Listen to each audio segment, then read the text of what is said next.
ಸರ್ಕಾರಿ ಹಿರಿಯ ಪ್ರಾಥಮಿಕ ಹಲ್ಮಿಡಿ ಕನ್ನಡ ಹಾಗೂ ಆಂಗ್ಲ ಮಾಧ್ಯಮ ಪ್ರಾಥಮಿಕ ಶಾಲೆಯ ಉನ್ನತೀಕರಣಕ್ಕೆ ಕೆಡಿಪಿ ಸದಸ್ಯೆ ಸೌಮ್ಯ ಆನಂದ್ ಸಹಾಯಧನ ನೀಡಿದರು.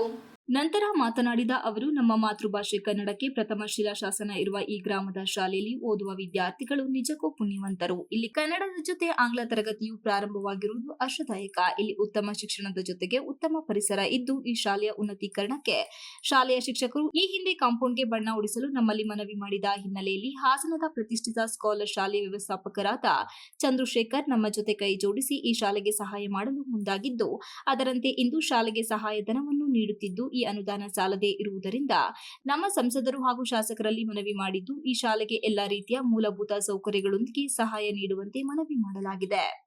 ನಾನು ಕೇವಲ ಒಂದು ಗ್ರಾಮದ ಶಾಲೆಗಳಿಗೆ ಹೋಗದೆ ತಾಲೂಕಿನ ಎಲ್ಲಾ ಗ್ರಾಮದ ಶಾಲೆಗಳನ್ನು ವೀಕ್ಷಿಸಿ ಅಲ್ಲಿಗೆ ಬೇಕಾದ ಮೂಲಭೂತ ಸೌಕರ್ಯಗಳನ್ನು ಒದಗಿಸುವ ಕೆಲಸವನ್ನು ಕೆಡಿಪಿ ಸಭೆಯಲ್ಲಿ ಸಂಬಂಧಪಟ್ಟ ಅಧಿಕಾರಿಗಳ ಹಾಗೂ ಸಚಿವರಲ್ಲಿ ಸಂಸದರಲ್ಲಿ ಮನವಿ ಮಾಡಿ ಇಲ್ಲಿಗೆ ಅನುದಾನ ನೀಡಲು ಪ್ರಾಮಾಣಿಕ ಪ್ರಯತ್ನ ಮಾಡುತ್ತೇವೆ. ಸರ್ಕಾರಿ ಶಾಲೆಯಲ್ಲಿ ಓದುವಂತಹ ವಿದ್ಯಾರ್ಥಿಗಳು ಸಂಸ್ಕಾರಯುತ ಶಿಕ್ಷಣದೊಂದಿಗೆ ಉತ್ತಮ ನಾಗರಿಕರಾಗಿ ಬೆಳೆಯುತ್ತಾರೆ. ಕನ್ನಡ ಶಾಲೆಗೆ ಮೊದಲ ಆದ್ಯತೆಯನ್ನು ಜನಪ್ರತಿನಿಧಿಗಳಾದ ನಾವೆಲ್ಲರೂ ಮೊದಲ ಆದ್ಯತೆ ನೀಡುವಂತೆ ಮನವಿ ಮಾಡಿದರು.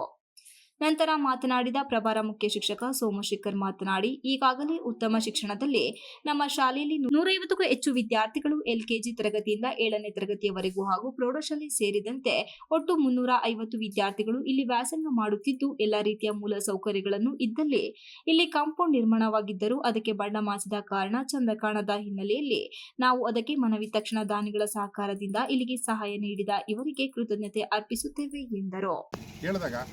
ಅವರು ತಕ್ಷಣ ಒಪ್ಪಿ ನಮ್ಮ ಸ್ಕಾಲರ್ಸ್ ವಿದ್ಯಾಸಂಸ್ಥೆಯ ವ್ಯವಸ್ಥಾಪಕರಾದಂಥ ಚಂದ್ರಶೇಖರ್ ಅವರಿಗೊಂದು ಲೆಟರ್ನ ಹಾಕಿಸಿ ಅವರು ಆ ತಕ್ಷಣ ನಾವು ಆ ಲೆಟರ್ನ ಹಾಕಿದ್ದು ಅದಕ್ಕೆ ಅವರು ಸ್ಪಂದಿಸಿ ನಮ್ಮ ಶಾಲೆಗೆ 10,000 ರೂಪಾಯಿಗಳನ್ನು ಕಾಂಪೌಂಡಿಗೆ ಬಣ್ಣವನ್ನು ಹೊಡೆಸ್ಲಿಕ್ಕೆ ಅದಕ್ಕೆ ನಾನು ಸೌಮ್ಯ ಮೇಡಮ್ ಅವರಿಗೆ ನಮ್ಮ ಶಾಲೆಯ ಪರವಾಗಿ ಎಲ್ಲ ಶಿಕ್ಷಕ ವೃಂದದವರ ಪರವಾಗಿ ಹೃತ್ಪೂರ್ವಕವಂತ ಅಭಿನಂದನೆಯನ್ನು ಸಲ್ಲಿಸ್ತೀನಿ. ಮಿಡಿಗೆ ಬರ್ತಾರೆ ಯಾವಾಗ್ಲೂ, ಹಾಗಾಗಿ ಅವರಿಗೆ ಕೇಳಿದಾಗ ಈ ಒಂದು ಸಹಾಯ ಮಾಡಿದ್ದಾರೆ.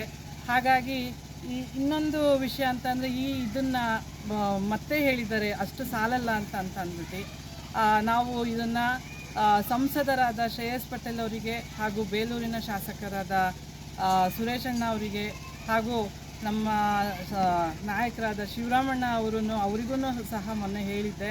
ಹಾಗಾಗಿ ಎಲ್ಲರಿಗೂ ಮನವಿ ಮಾಡಿಬಿಟ್ಟು ಇದೊಂದು ಶಾಲೆ ಇನ್ನೂ ಉತ್ತಮ ಮಟ್ಟಕ್ಕೆ ಹೋಗಬೇಕು ಅಂತ ನಮ್ಮ ಆಸೆ. ಯಾಕೆ ಅಂತಂದರೆ ಇದೊಂದು ಹೆಸರಾಂತ ಈ ಮಕ್ಕಳು ನಿಜವಾಗ್ಲೂ ಪುಣ್ಯ ಮಾಡಿದ್ದಾರೆ. ಯಾಕೆಂದರೆ ಹಲ್ಮಿಡಿ ಊರಿನಲ್ಲಿ ಅವರು ಓದ್ತಾ ಇರೋದ್ರಿಂದ ಅವರು ನಿಜವಾಗ್ಲೂ ಎಲ್ಲರೂ ಈಗ ಕನ್ನಡದಲ್ಲೇ IAS IPS ಆಫೀಸರ್ ಆಗ್ಬೋದು. ಹಾಗಾಗಿ ನೀವೆಲ್ಲ ಮಕ್ಕಳ ಚೆನ್ನಾಗಿ ಓದಿ ನಿಮ್ಮ ಶಾಲೆಗೆ ಒಂದು ಒಳ್ಳೆ ಕೀರ್ತಿನ ತಗೊಬನ್ನಿ ಅಂತ ಅಂದ್ಬಿಟ್ಟು ಈ ಮೂಲಕ ಕೇಳ್ಕೊತೀನಿ. ಈ ವೇಳೆ ಶಿಕ್ಷಕರಾದ ಜಗದೀಶ್, ಸುರೇಶ್, ಇಂದಿರಾ, ಮೈತ್ರಿ, ರೇಖಾ, ಕವನ, ಕಾವ್ಯ, ಅಶ್ವಿನಿ, ರತೀಶ್, ಶರತ್ ಹಾಜರಿದ್ದರು. Ganesh, TV 46 news Kannada, Belur. You are watching TV 46 News Kannada.